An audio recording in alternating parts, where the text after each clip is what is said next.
தந்தை, மகன், தூய ஆவியாரின் பெயராலே ஆமென். இயேசு கிறிஸ்துவின் அன்புமிக்க சகோதர சகோதரிகளை உங்கள் அனைவருக்கும் கிறிஸ்து இயேசுவின் அன்பு கிடந்த வணக்கத்தை தெரிவித்துக் கொள்கின்றேன். இன்று நற்செய்தி பாகமானது மத்தேயு நற்செய்தி 1ஆம் அதிகாரம் 18 முதல் 25 வரையில் திருவாக்கியங்கள்.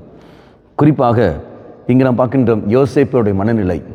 யோசேப்பு என்ன செய்கின்றார்? ஒரு கணவன் எப்படி வாழ வேண்டும், எந்த விதத்தில் இருக்க வேண்டும் என்பதை இது வெளிப்படுத்தப்படுகிறது. இங்கு யோசேப்பு தெய்வத்தின் மேல் நம்பிக்கை வைத்து வாழ்கின்ற ஒரு மகனாக அவர் இருக்கின்றார். இறைவன் அவருக்கு வெளிப்படுத்துகின்றார், மரியாவை நீ ஏற்றுக்கொள், நீ குழப்பமடைய வேண்டாம், மரியாவை ஏற்றுக்கொள் என்று அவங்க வெளிப்படுத்தப்படுகிறார். அதன் பிறகு 24ஆம் வாக்கியத்தை நாம் பார்க்கின்றோம். அங்கு யோசேப்பு தூக்கத்திலிருந்து விழித்தெழுந்து ஆண்டவரின் தூதர் தமக்கு பணித்தவாறே மரியாவை தன் மனைவியாக அவர் ஏற்றுக்கொள்கின்றார். ஒரு கணவன் எப்போவுமே தெய்வத்தோடு இணைந்து இருக்கின்ற சமயத்தில் தான் யார், தான் என்ன செய்ய வேண்டும், தன்னிடத்தில் மனைவி யார், என்ன செய்ய வேண்டும் என்பதையெல்லாம் தெய்வம் அவருக்கு வெளிப்படுத்துவார். அப்படி வெளிப்படுத்துகிற சமயத்தில் அந்த கணவன் என்றும் நேர்மையோடு இருக்க முடியும். மாறாக அவன் எப்போவுமே உலகத்தை மையப்படுத்தி வாழுகிற சமயத்தில் தெய்வம் வெளிப்படுத்துகிற சத்தியங்கள் எதுவுமே அவனுக்கு அங்கு புரிந்து கொள்ள முடியாது.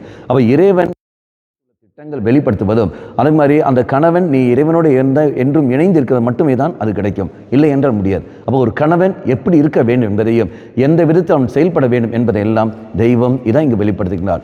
அப்போ யோசேப்புடைய மனநிலை தான் ஓரோ கணவனுக்கும் இருக்க வேண்டும், ஓரோ ஆண் மகனுக்கும் இருக்க வேண்டும். மக்களை சிந்தித்து பார்ப்போம்.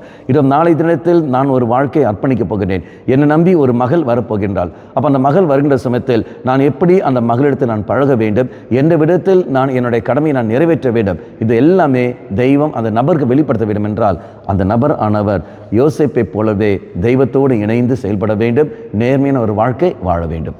சிந்தித்து பார்ப்போம். நல்லவனாய தெய்வமே, யோசேப்பின் மனநிலை தான் ஓரோ மகனுக்கு இருக்க வேண்டும் என்பதை நீ தாமே வெளிப்படுத்தி தருகின்றீர். அந்த மனநிலை உள்ள மக்களுக்கு நீ தாமே ஆசீர் கொடுத்தருளும். தன்னிடம் ஒப்படைக்கப்பட்ட அந்த மனைவி அந்த மகளை எப்படி வழிநடத்த வேண்டும் என்பதையே நீ தாமே அங்கு வெளிப்படுத்தி வந்துள்ளோம்.